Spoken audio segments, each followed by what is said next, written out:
Glória a Deus. Vamos iniciar a nossa lição de número 7. Eu convido aqui o pastor Jean, o pastor Elson para se assentar aqui conosco. Os irmãos que ainda não possuem sua revista podem adquiri-la ali na nossa tesouraria.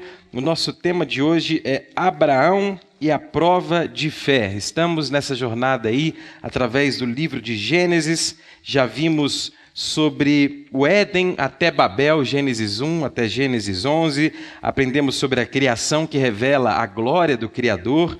Vimos também a alienação humana a partir da queda. Vimos o Criador se relacionando com o ser humano, a necessidade da reconexão entre o ser humano e o seu Criador.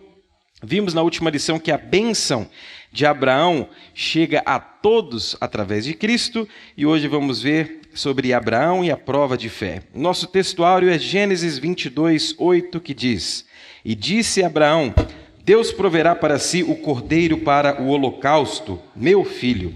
A verdade aplicada diz que, como discípulos de Cristo, enquanto neste mundo, vamos passar por diversas provações que contribuem para nosso aperfeiçoamento e fortalecimento. E os nossos objetivos da lição são os seguintes: falar sobre a provação de Deus a Abraão, mostrar a obediência de Abraão a Deus e explicar que a providência de Deus aponta para Cristo.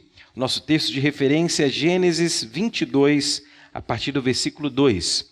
Gênesis 22, 2 diz o seguinte: E disse: Toma agora o teu filho, teu único filho Isaque, a quem amas, e vai-te à terra de Moriá, e oferece-o ali em holocausto sobre uma das montanhas que eu te direi. Então se levantou Abraão pela manhã, de madrugada, e abardou o seu jumento, e tomou consigo 2 de seus moços, e Isaque, seu filho, e fendeu a lenha para o holocausto, e levantou-se, e foi ao lugar que Deus lhe dissera. Ao terceiro dia, levantou Abraão os seus olhos, e viu o lugar de longe. E disse Abraão a seus moços: Ficai-vos aqui com o jumento, e eu e o moço iremos até ali, e, havendo-o adorado, tornaremos a vós. Bem? Vamos então hoje estudar sobre as provações. Nós vamos ver que provação não é sinônimo de tentação, e vamos aprender mais uma vez através do exemplo de Abraão a como sermos fiéis ao Deus verdadeiro. Vamos ver que uma fé genuína, ela é qualificada quando passada pelo fogo da provação. E vamos iniciar a nossa lição de hoje com o pastor Jean, nos ensinando o primeiro tópico sobre justamente a provação. Deus abençoe. A paz do Senhor, pastor Jean. Pai do Senhor, pastor Albert.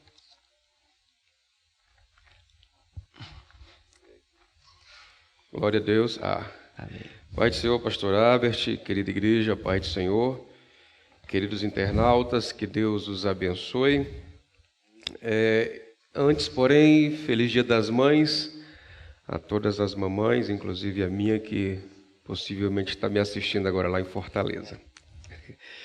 Bom, vamos falar aqui sobre o primeiro tópico, que diz provação, e o primeiro subtópico diz recebido por milagre, entregue pela fé. O comentarista, queridos irmãos, ele aborda um assunto de suma importância logo aqui no corpo do primeiro subtópico, dizendo: Abraão já tinha fé e já havia sido justificado por Deus. Observe que, em preâmbulos normais, Abraão já tinha alcançado aquilo que, de fato, é necessário para um bom relacionamento com Deus. Entretanto, o comentarista prossegue e diz: mas Deus ainda assim prova a fé de Abraão. Aí vem a pergunta: por que Deus ainda precisa de uma prova de fé do seu servo, visto que ele já tinha alcançado a fé, tinha sido justificado por Deus? Por que mesmo assim Deus usa desse expediente? A resposta vem logo na sequência. Na verdade, não é Deus quem precisa, mas Abraão. Deus quis que Abraão conhecesse a qualidade de fé que ele possuía. Pois bem, o pastor Albert já deu uma singela pincelada aqui, falando que provação e tentação são coisas distintas. E evidentemente o são. Muitas pessoas confundem tentação e provação. Eu vou tentar dar aqui uma pincelada sobre isso. Agora, por que, queridos irmãos, que Deus costuma usar desse expediente, que são provações, ou em outros termos, tribulação? Por que Deus usa desse expediente? Seria ele masoquista? Gosta de ver o sofrimento alheio? Obviamente que não. Isso aqui é um expediente que Deus usa, não para que ele, o próprio Deus, seja provado de alguma coisa, mas para que o nosso relacionamento com Deus alcance um degrau a mais, possa alcançar, digamos assim, o ápice do relacionamento divino. Observe que ontem eu estava meditando, João capítulo 13, eu vou tentar resumir aqui. Jesus está com os seus discípulos, no momento de congratulação, ele vai se despir da cintura para cima, vai colocar uma toalha sobre os ombros, vai pegar uma bacia com água, vai se ajoelhar aos pés de cada discípulo, fazer conchinha com as mãos, pegar a água, molhar os pés dos discípulos, pegar a toalha e enxugar-lhes os pés. Está escrito de forma implícita que Jesus lava os pés de alguns discípulos. Quando ele vai lavar o pé de Pedro, Pedro diz alto lá: Senhor, não faça isso. Pedro quis, de alguma forma, fazer com que Jesus não exercesse aquele trabalho, porque ele não estava compreendendo. Observe que Jesus estava trabalhando e Pedro não estava compreendendo. Aí Jesus dá uma resposta clara para ele: Pedro, se eu não fizer isso, se eu não te lavar os pés, você não tem parte comigo. Observe que o trabalhar de Jesus, ou o trabalhar do eterno Deus, é no afã de que o nosso relacionamento aumente. Jesus disse: se eu não te lavar os pés, você não vai ter parte comigo. Quando Pedro não estava entendendo, Jesus dá uma outra resposta. João capítulo 13, versículo 7, Jesus diz: Pedro, o que eu faço agora, você não entende e não compreende, mas chegará o dia que compreenderás. Isaías 64:4 diz que desde a antiguidade nunca se viu, nem com os ouvidos se percebeu um Deus além de ti que trabalhe por aqueles que nele esperam. Então Deus está trabalhando por nossa vida, no afã de que o nosso relacionamento aumente. O maior problema, queridos irmãos, está em querer compreender o agir de Deus, ou querer dar formas para que Deus trabalhe de uma forma distinta. E na grande maioria das vezes, Deus vai usar o expediente da provação. Por quê? Lembra da resposta aqui do comentarista? Não era que Deus precisasse, mas é porque Abraão precisava. Você lembra de Jó? Está escrito, Jó capítulo 1, versículo 1, dizendo assim: havia um homem na terra de Uz, esse homem era íntegro, reto, temente a Deus e que se desviava do mal. Qualquer crente que observasse uma outra pessoa com essas 4 qualidades, já logo diria: esse homem tem um relacionamento profundo com Deus. O homem é íntegro, reto, temente a Deus que se desvia do mal. Fechou no 10. Só que o interessante é que isso foi antes da provação. Depois de toda a provação de Jó, Jó capítulo 42, palavras do próprio Jó, ele dizendo: Senhor, antes eu te conhecia só de ouvir, mas agora, depois da prova, os meus olhos te contemplam. Esse expediente Deus usa para que o nosso relacionamento com Deus aumente. Agora não confunda, queridos irmãos, provação com tentação. Muito frequentemente nós dizemos: Deus não nos prova além das nossas forças. Isso está certo, pastor? Totalmente errado. Não existe na Bíblia nenhum versículo que diga que Deus não nos prove além das forças.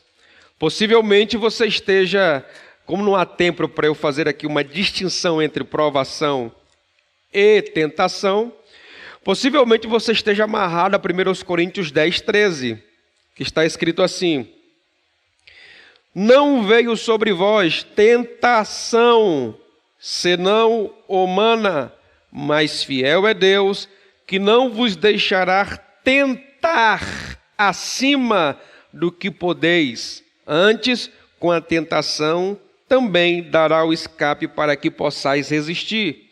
Isso aqui é tentação, não é provação. Tiago, capítulo 1, está escrito que Deus não pode ser tentado e a ninguém tenta. Tentação tem duas origens. Número 1, humana. Número 2, diabólica. Deus não tenta ninguém. Agora, a tentação nunca vem para te beneficiar, ela vem para te derrubar. É por isso que Deus diz, por isso que Paulo diz, não veio sobre vós tentação senão humana, mas fiel é Deus, que quando a tentação vier, Ele manda também o escape para que possais suportar. Agora, a provação é diferente. A provação, ela não vem para te derrubar, a provação vem para te aprovar. A tentação vem para te lançar mais distante de Deus, a provação para te levar mais próximo de Deus.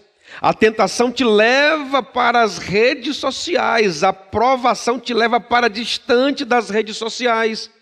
A provação te leva para uma solidão, a tentação, a provação te leva para uma solitude. É bem diferente. Agora, a provação, Deus pode prová-la além das forças físicas e não das forças espirituais. Exemplo, 2 Coríntios, capítulo 2, versículo 1, capítulo 1, versículo 8 está escrito. Olha o que Paulo disse. Porque não queremos, irmãos, que ignoreis a tribulação que nos sobreveio na Ásia, pois que fomos sobremaneira agravados mais do que podíamos suportar, de tal modo que até da vida desesperamos. Observe que Deus definitivamente pode nos provar além das forças físicas, jamais além da fé. Porque a provação, como diz o autor, olha o que o autor diz. A provação.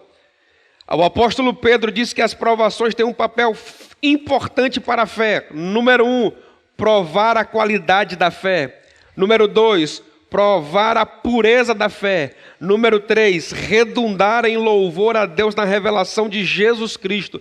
1 de Pedro 1,7. Então a provação tem esse cunho. 1 de Pedro, capítulo 4, versículo 12, 13 e 14 diz: amados irmãos, não estranheis a ardente prova. Olha o que ele diz, não estranhe, porque às vezes nós não entendemos o momento. A ardente prova que vem sobre vós. Aí ele diz, como se fosse para vos tentar, mas alegrai-vos no fato de seres participantes das aflições de Cristo, para que também na revelação da sua glória vos alegreis e vos regozijeis. E se pelo nome do Senhor sois sofredores, alegrai-vos, porque sobre vós repousa o Espírito da glória de Deus. Então entenda, querido, você que me assiste aqui, você que está me vendo em casa, o que você vive agora é um trabalhar de Deus para levá-lo mais próximo de Deus. E para prosseguir, e já ir para o encerramento da minha primeira parte, o segundo, eu vou abordar logo de uma vez só o segundo subtópico, o terceiro subtópico do primeiro tópico, que diz a quem amas, e o terceiro subtópico diz, amarás o Senhor teu Deus acima de todas as coisas. Aqui no segundo subtópico ele diz, o amor de Abraão por Deus seria medido por aquilo que Abraão mais amava, e ainda assim, este estaria disposto a ofertar ao Senhor. Bom, é muito comum, queridos irmãos, uma pergunta retórica surgir nos púlpitos das igrejas. Muito comum. Quem ama a Deus? É óbvio, é claro, é evidente que toda igreja vai levantar a mão e vai dizer amém. Quem ama a Deus? Todo mundo vai dizer, eu amo a Deus. Se você passar agora na frente do boteco e perguntar para o bebum lá, Você ama a Deus? Amo. Se passar na frente de um prostíbulo, perguntar para uma meretriz, ela vai dizer, claro que eu amo, Deus é tudo para mim. Vai ou não vai falar isso? São raríssimas exceções em que alguém vai falar o contrário. Só que, queridos irmãos, amar a Deus, ele não é da boca para fora. Quem age da boca para fora são os fariseus, Jesus disse. Esse povo honra-me com os lábios, mas o coração está distante de mim. Abraão deu provas sobejas de que definitivamente amava a Deus. Eu vou te dar aqui 3 exemplos bíblicos de alguém que verdadeiramente ama a Deus. Primeiro exemplo, João capítulo 14, versículo 23. Jesus disse, aquele que me ama, guarda a minha palavra. E eu e o Pai viremos a ele e faremos nele morada. Olha o que Jesus disse, aquele que me ama, esse guarda a minha palavra. Porque quem guarda a palavra de Deus se santifica. João 17:17, Pai, santifica-os da verdade, a tua palavra é a verdade. A palavra de Deus tem o poder de me levar para mais próximos de Deus, porque ela me distancia do pecado. Salmo 119, versículo 11, guardei a tua palavra no meu coração para eu não pecar contra ti. Então, se você não tem relacionamento com a palavra de Deus, desculpe, você não ama a Deus, não adianta. Alguém que ama a Deus é alguém que tem relacionamento com a sua palavra. Segundo exemplo de alguém que ama a Deus é quem ama o seu próximo. 1 de Pedro, capítulo 4, versículo 20. O apóstolo, 1 João. João diz, aquele que diz que ama a Deus e não ama o seu irmão é mentiroso. Porque como alguém consegue amar a Deus que nunca viu se não consegue amar o seu irmão que está vendo? É impossível você dizer que ama a Deus se você não ama primeiro o seu irmão. Isso foi Jesus quem disse. Ele encerra no versículo 21 dizendo, portanto, se você diz que ama a Deus, aí ele encerra com uma ordem, então ame o seu irmão. Se você não tem relacionamento com o seu irmão, desculpe, você pode desenvolver uma comunhão com qualquer pessoa, com qualquer ser, menos com Deus. Então vamos lá, a prova. Primeiro, se eu amo a Deus, eu amo a sua palavra. Se eu amo a Deus, eu tenho que obrigatoriamente amar o meu próximo. E para finalizar, quem ama a Deus é aquele que faz coisas absurdas, é aquele que tem no seu coração a certeza e a convicção de que muito foi perdoado. Lucas capítulo 7, Jesus falou para o fariseu Simão, Simão, eu entrei em tua casa, tu não me deu o ósculo santo, mas desde a hora que eu entrei, essa mulher, uma meretriz, uma prostituta, não para de beijar os meus pés. Simão, desde a hora que eu entrei em tua casa, essa mulher tu não me ungiu com óleo, essa mulher não para de me ungir. Simão, desde que eu entrei em tua casa, você não me preparou água para lavar os pés. Essa mulher, desde quando eu entrei, ela lava os meus pés com as lágrimas. Aí Jesus conta lá uma pequena parábola de 2 credores. Um devia 500 dinheiros, outro devia 50. Ambos não tinham com que pagar. O Senhor foi e perdoou a ambos. Aí Jesus pergunta para Simão, quem você acha que se sentiu mais perdoado? Aí Simão diz, eu tenho para mim que aquele a quem mais devia, 500 dinheiros. Aí Jesus diz, é verdade, porque quem muito é perdoado, muito ama. Escute, quem muito é perdoado, muito ama. É por isso que aquela mulher fez, porque ela sabia de onde tinha saído. Quem muito sabe que foi muito perdoado, faz coisas absurdas para Deus, coisas que nem todo mundo faz. É por isso que Abraão ofereceu o filho em sacrifício a Deus, porque ele muito amava. E aí eu encerro perguntando, você de fato ama a Deus? Amém, pastor. Aleluia.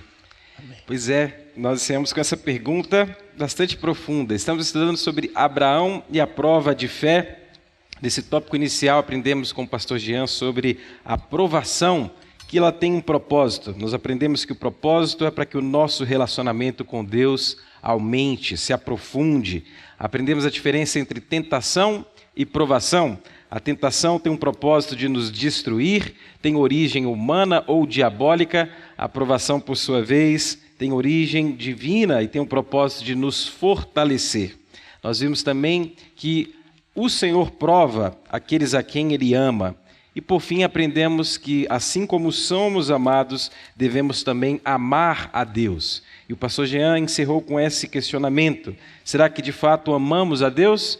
Porque quem ama o Senhor guarda, pratica a sua palavra, ama o seu próximo, reconhece que foi perdoado e que carece de um Salvador e está disposto a fazer coisas extraordinárias para a glória de Deus. No segundo tópico, nós vamos ver que Abraão teve a sua fé provada e uma das suas maiores características também era a sua pronta obediência. E vamos continuar então esse aprendizado com o pastor Elson, a quem eu cumprimento com a paz do Senhor.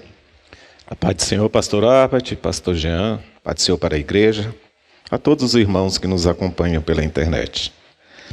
O pastor Jean, ele foi bem direto e bem feliz no seu comentário sobre aquele que não ama, não tem parte. Se você não deixar Deus trabalhar na sua vida, como foi com Pedro, você não tem parte comigo. E quando ele prova Abraão, e a prova maior, o que seria? A obediência. Foi um pedido de Deus para Abraão, talvez muitos que estão aqui, principalmente as mães pelo seu dia, um amor de mãe pelo filho, e o amor de Abraão pelo aquele filho era muito grande. Tanto que depois os teólogos comparam Abraão, Isaque com Deus e Jesus Cristo, na morte na cruz do Calvário. E quando Deus pede para Abraão, a primeira coisa que ele faz, quando chama Abraão, ele não sabia nem o que era. Eis-me aqui, Senhor. Ele já se põe a pronto. Deus faz o pedido a ele. Ele não questiona. Aqui no começo do nosso tópico, a obediência, fala assim: quando amamos a Deus mais do que tudo, queremos obedecê-lo em todo o tempo. Pastor Jean perguntou: você ama a Deus? Amo, pastor. Você está pronto para obedecê-lo? Estou, pastor. Mas em que circunstância você está pronto para obedecê-lo? Ao ponto de abrir mão daquilo que você mais ama para obedecer a Deus? A gente, vendo essa história, todo esse enredo, a gente acha tão bonito, acha uma coisa assim tão maravilhosa, mas se colocarmos no lugar de Abraão, que é que o tópico 2.1 fala, uma pronta obediência, é muito difícil. Deus fala com Abraão, pede para ele o seu filho.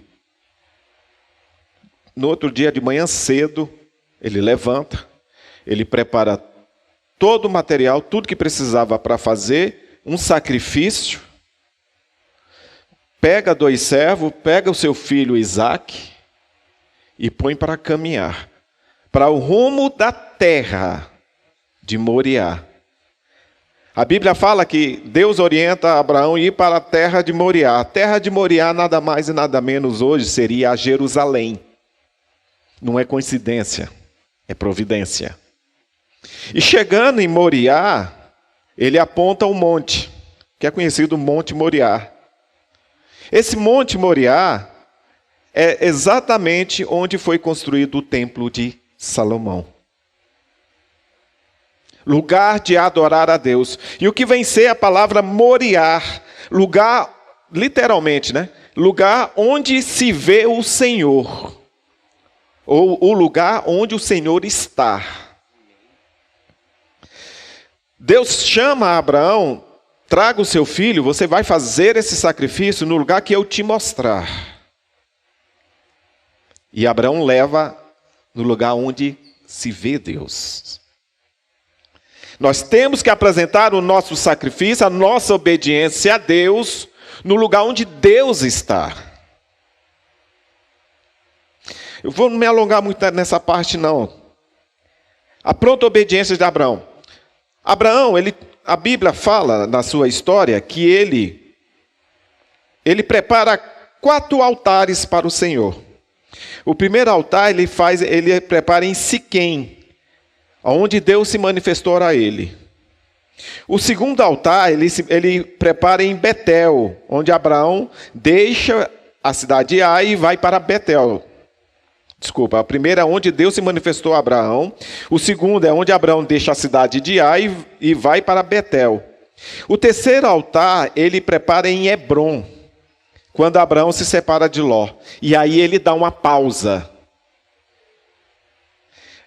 Deus vem, mais uma vez fala com Abraão, promete o filho, sua descendência, prepara, avisa-o novamente. Abraão despede Ismael, nasce a criança, né?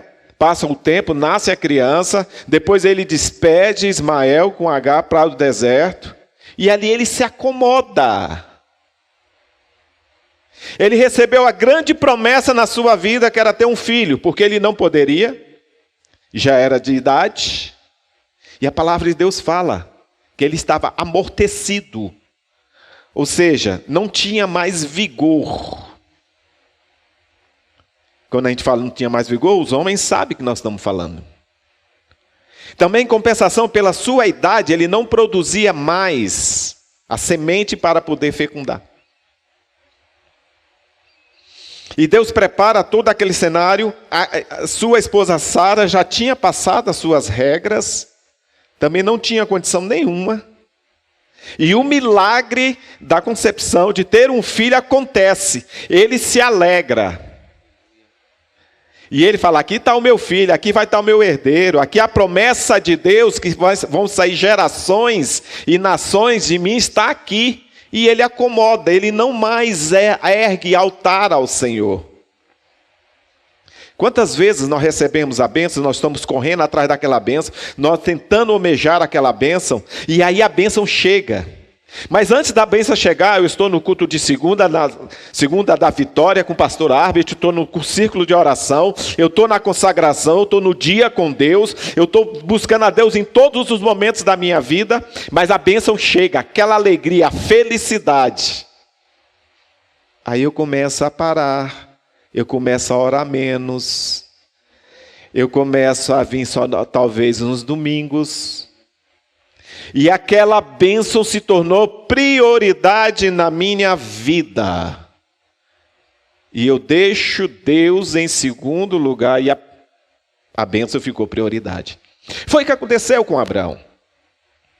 Ele não deixou de amar a Deus, ele amava a Deus, mas Isaac era tudo na vida dele. Aí Deus faz com Abraão como faz às vezes com muitos de nós. Vai em cima daquilo que a gente mais ama. Abraão, pega o teu filho, sacrifica a mim. Ele não entende, mas ele não desobedece. Ele vai. E aí ele levanta de madrugada, junta 2 moços, vai com Isaac, vai andando. Era cerca de 80 quilômetros aonde ele estava até a terra de Moriá. Caminhada de 3 dias. Imagine 3 dias Abraão caminhando com aquele moço, sabendo que ia sacrificá-lo para Deus. Imagine o coração de um pai que teve a vida inteira o desejo de ter aquela bênção, mas no momento ele vai sacrificar aquilo para Deus. Mas ele não murmura. Ele chega no pé do monte, deixa os seus 2 servos, prepara todo o seu aparato, pega a lenha e entrega para Isaac subir o monte. Então nós vamos ver que Isaac não era uma criança mais. Para carregar um fecho de lenha era pesado. Já deveria ser já um moço. Final de adolescência para entrar já na sua mocidade. Não estou aqui especificando a idade de Isaac. Aproximadamente 20, de 18, 20 anos, até um pouco mais. A Bíblia fala, quando tudo isso acontece, Sara ainda era viva. Abraão, com toda essa luta, ele não comenta nada com Sara. Por que, irmã Glória? Porque as irmãs têm sentimento. E com certeza Sara ia bater o pé, não. Meu filho, não. Nós não podemos usar sentimentos para podermos oferecer alguma coisa para Deus. Então Abraão tinha o quê? A razão, as coisas que os homens têm? Sim. Muitas vezes as coisas acontecem, nós não podemos usar a razão, porque se eu uso a razão, aquilo que eu vou fazer com um filho meu é um homicídio. Abraão, ele usou a sua fé. Sobe com o moço, prepara o altar. E naquele altar, subindo o monte, Isaac pergunta: papai, onde é que está o cordeiro para a gente sacrificar?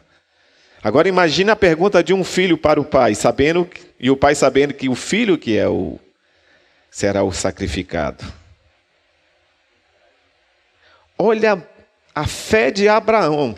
Irmãos, tudo isso que eu estou relatando, para a gente ter uma noção, a dor que ele estava passando, mas momento algum ele não afastou a sua fé. Ele vira para Isaac e fala assim: Deus proverá o cordeiro, Jeová Jiré. E ele sobe.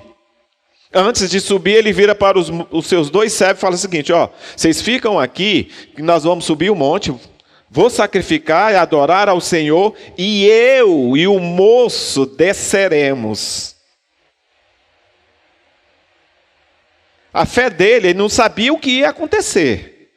Ele não sabia o que Deus ia fazer. Se Isaac ia morrer ali, talvez que a gente pode ainda, conforme alguns teólogos mencionam, e o que está também em Hebreus capítulo 11, que Isaac ia voltar, ia se ressuscitar. Agora a fé daquele homem, sendo que nunca na história da humanidade ninguém havia ressuscitado. Nem eu vi história nenhuma de ressurreição. Mas ele cria num Deus todo-poderoso. Quando nós estamos passando a maior prova da nossa vida, e achamos que nós estamos sucumbindo, saiba que você serve o Deus Todo-Poderoso, o Deus do impossível. E no momento, para acontecer tudo aquilo, ele não, momento algum, ele ainda fica naquela: eu vou, Senhor? Eu faço, Deus? Não. Ele tinha convicção no seu coração que ele ia sacrificar Isaac. Obediência a Deus sobre tudo que ele amava. Jesus fala em Lucas: aquele que não aborrecer pai, mãe, irmãos, filhos, filhas, ou até a sua própria vida, por amor a mim, não pode ser meu discípulo. Eu não posso colocar Deus em segundo plano. Se ele fala me obedecer, me amar, eu tenho que amar a Deus acima até da minha vida. E para fechar, para passar, eu não quero também pegar muito tempo, eu vou ler aqui em Hebreus capítulo 11,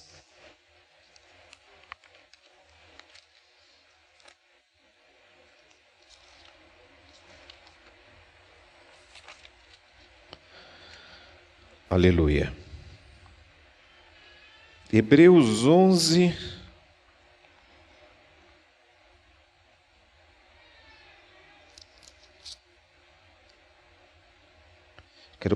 quero a passagem que ele menciona.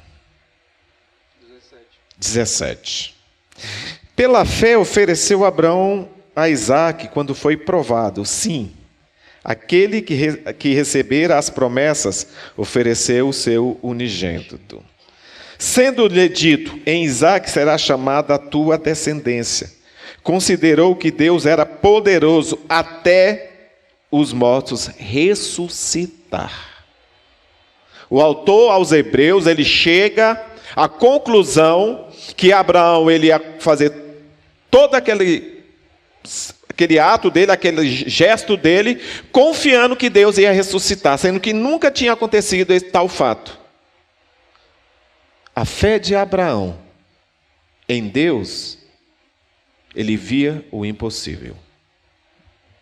A nossa fé em Deus, a nossa jornada aqui na terra, nós temos que caminhar olhando na frente o impossível. E para mim fechar, pais e mães que estão aqui, que amam filhos. Hoje parece que os filhos estão distantes, mas a fé que você tem em Deus e a sua esperança é saber que Deus está no controle de tudo e teu filho está nas mãos de Deus. Pastor, mas parece que é impossível, a coisa está feia, está séria lá em casa. Para Abraão também estava. Mas em momento algum, ele não baixou, ele não desviou o seu caminho, ele se hesitou de fazer aquilo que Deus mandara. Ele fez confiando no Deus Todo-Poderoso. Amém, pastor. Amém. Glória a Deus. Deus abençoe, pastor Elson. No segundo tópico, vimos sobre a obediência. Lembrando que estamos aprendendo sobre Abraão e a sua prova de fé. Vimos no tópico inicial sobre a provação, que Deus prova a quem Ele ama. E, em segundo lugar, nós vemos que um modo de atestar, de fato, se fomos aprovados em tal provação, é a nossa obediência ao Deus Todo-Poderoso.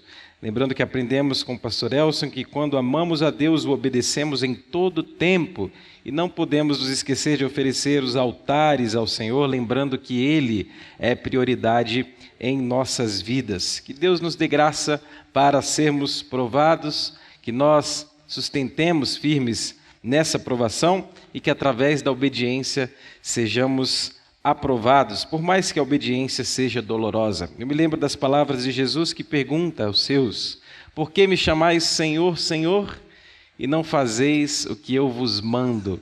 Se de fato o Senhor é Senhor em nossas vidas, nós devemos simplesmente obedecê-lo. E nós vamos aprender no tópico 3 que a fé de Abraão, apesar de ser extraordinária, ela confiava plenamente em Deus e a fé em Deus, ela nos garante uma consequência maravilhosa chamada providência. Abraão foi provado, obedeceu e foi aprovado. E no tópico 3 nós vamos ver que o Senhor preparou a devida providência, pois Ele é o Jeová Jiré. E nós voltamos aqui com o pastor Jean para aprendermos sobre o tópico a providência.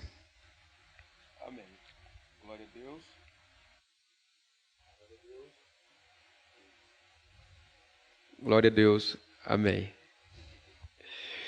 Bom, meus irmãos, sem ser petulante, eu não quero subestimar o relacionamento de ninguém aqui com Deus.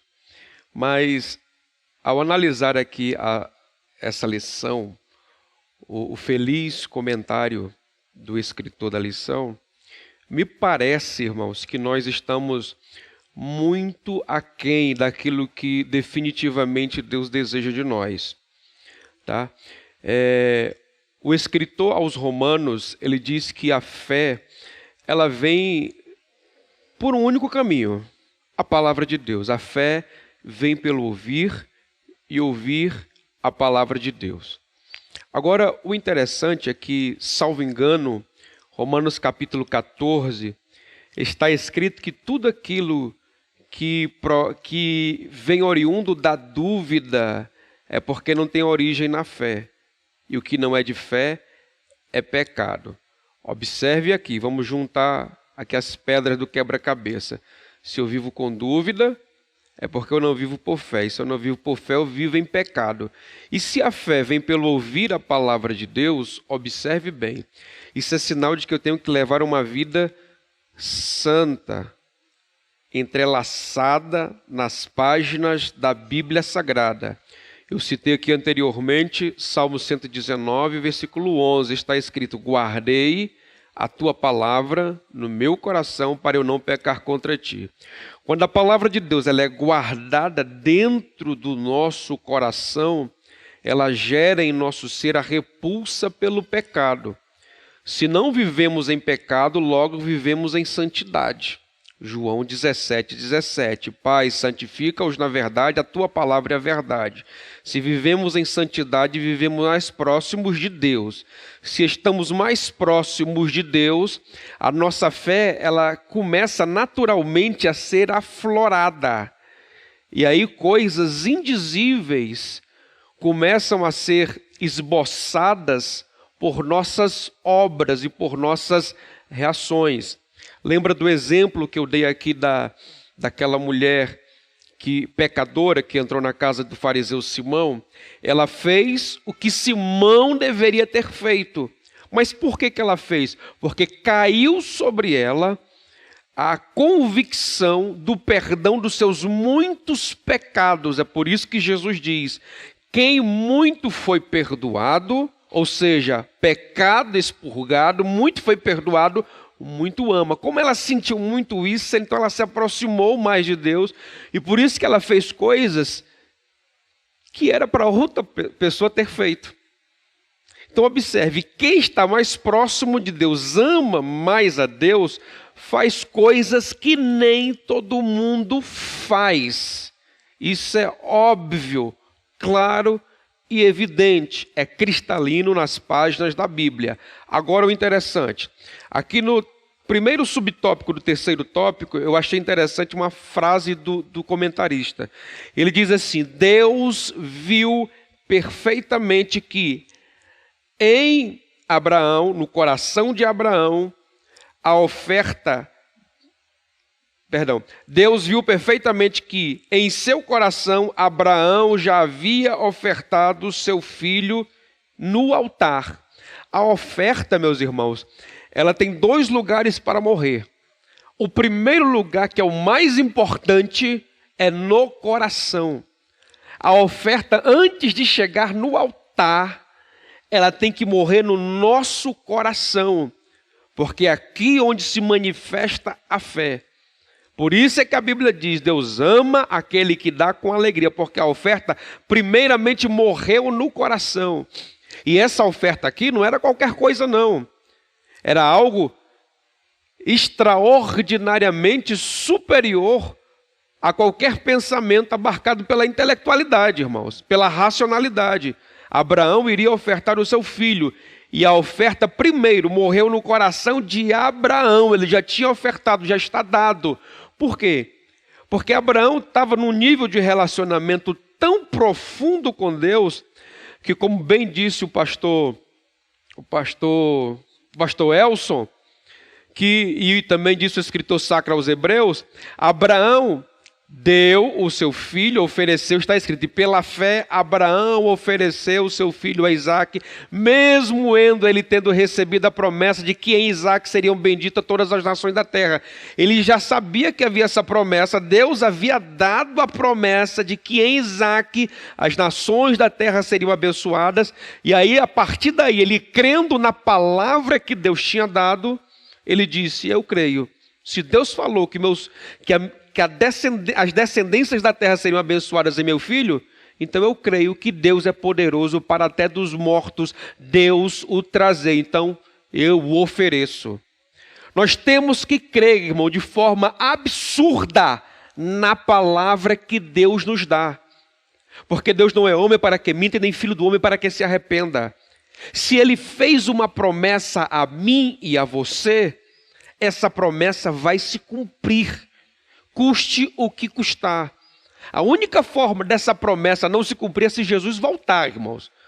Porque essa promessa está subjugada à promessa maior, que é do arrebatamento.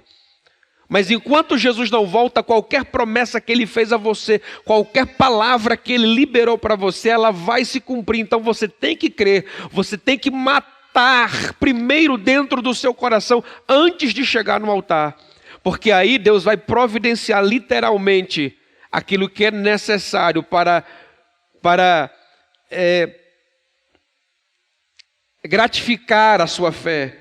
Foi o que Deus fez. Deus fez uma providência provisória. Quando Abraão levanta o cutelo, repentinamente uma voz brada: Abraão, não levantes a tua mão para matar o menino, porque agora eu sei que temes a Deus. Isso era o anjo falando.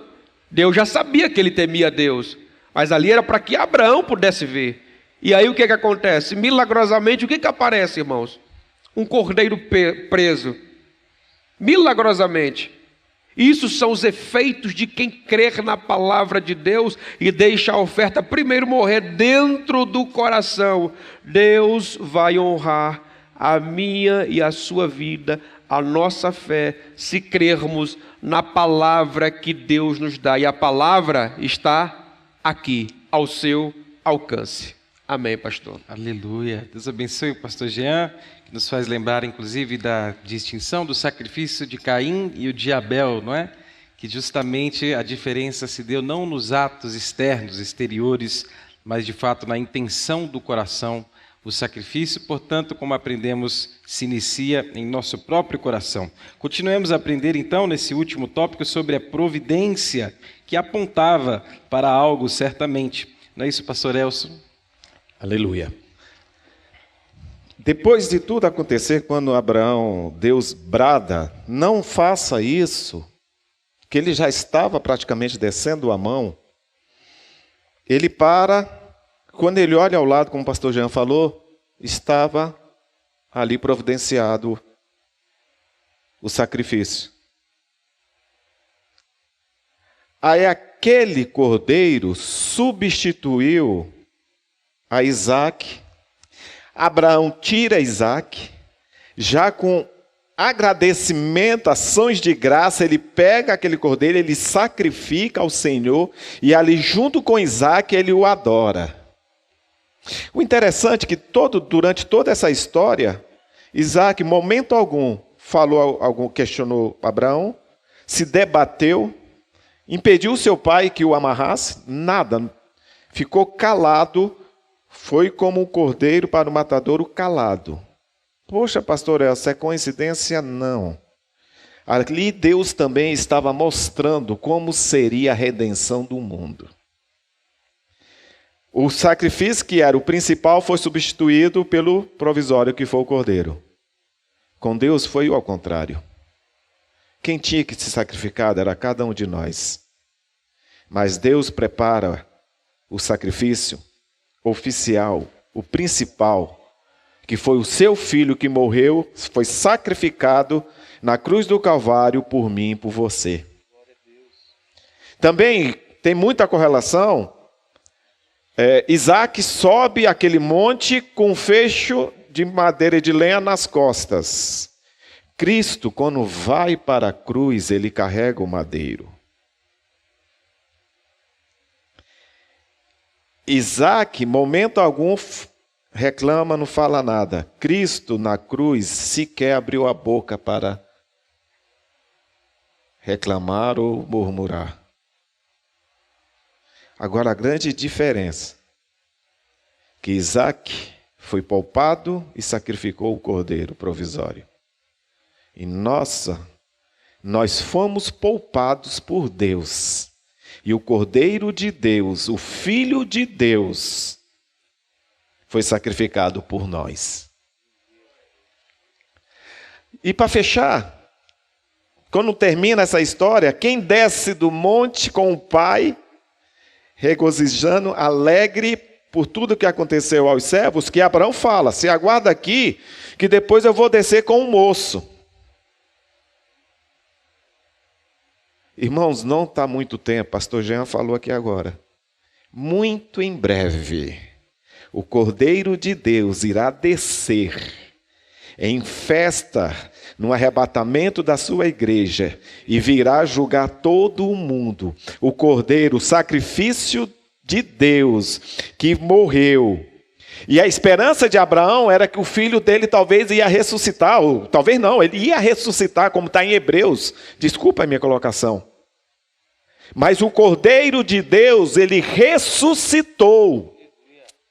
A vitória maior está aí. Ele ressuscita. Deus sacrifica o seu filho. Ele poupou Abraão. Ele viu a sinceridade de Abraão. Mas no seu plano, ele sacrifica o seu filho por nós. Mas o seu filho, ao terceiro dia, ele ressuscita. A esperança que Abraão estava em Hebreus acontece com Jesus Cristo. Ele ressuscita. Do mesmo jeito que Isaac desce com Abraão, alegre com tudo o que acontecera, o nosso Cristo descerá do céu com o poder do seu Pai, para nos alegrar com a sua igreja, para decretar a nossa vitória final. Amém, pastor. Aleluia, glória a Deus. Já estamos encerrando a nossa lição sobre Abraão e a prova de fé. Aprendemos sobre a provação, que se difere da tentação. Aprendemos sobre obediência e vimos que essa providência também advinda da provação aponta para o Cordeiro de Deus que tira o pecado do mundo. Temos um minutinho aqui para as considerações finais dos nossos professores. Eu devolvo aqui ao pastor Jean e em seguida ao pastor Elson para que nós encerremos a nossa lição. Glória a Deus, amém. Eu quero encerrar com Romanos capítulo 11, versículo 36, salvo engano. Está escrito: porque dele, por ele e para ele são todas as coisas. Porque dele é a origem, de onde sai. Por ele é o caminho, o processo, como se dão as coisas. E para ele é a finalidade. Tudo que acontece em nossa vida tem origem em Deus, se processa em Deus e terminará em Deus. Então nos alegremos, desenvolvamos um relacionamento íntimo com Deus por meio da palavra, porque a palavra vai te impulsionar a relacionamento mais profundo, a intimidade maior com Deus, porque sem palavra, só com movimentos frívolos, movimentos que não exacerbam a palavra de Deus, esse tipo de coisa não te aproxima de Deus. O que te aproxima do Senhor é a palavra de Deus, e ela vai te fazer transpor grandes muralhas, grandes obstáculos, passar por provações, dando glória a Deus, sabendo que o Senhor é que está no controle da minha e da sua vida. Amém.